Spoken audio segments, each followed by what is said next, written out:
సరస్వతి అనే ఒక నదీ తీరంలో ఒక చిన్న గ్రామం ఉంది. ఆ నది చాలా శతాబ్దాల క్రితమే కనిపించకుండా పోయింది.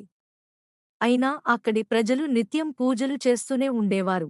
ఎందుకంటే అది దేవతల నది అని నమ్మకముంది.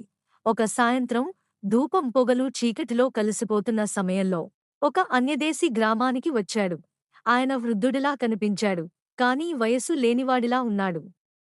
ఆయన చర్మం సంధ్యా సమయాన్ని తలపించేలా మెరిసింది.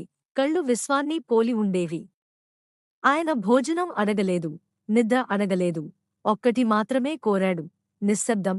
ఆయన వాడిపోయిన నదీ తీరంలో 3 రోజులు కూర్చునే ఉండిపోయాడు. నాలుగో రోజు ఆయన మాట్లాడాడు. మీ నది ఎక్కడ ఉంది అని ఒక చిన్నారిని అడిగాడు.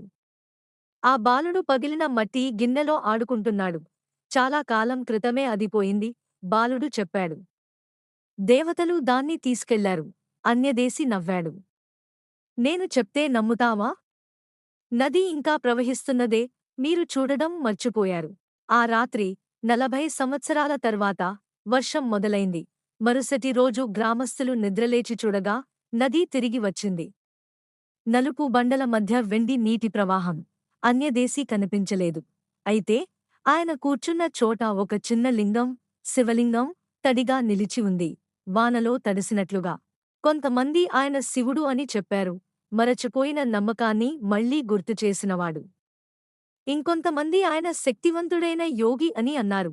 కాని గ్రామంలోని పాత పూజారి మెల్లగా అన్నాడు, ఆయన మానవుడు కాదు. అది కాలధార, అలా ఓ ముక్క జ్ఞాపకంగా మన దగ్గర ఆగినట్టు.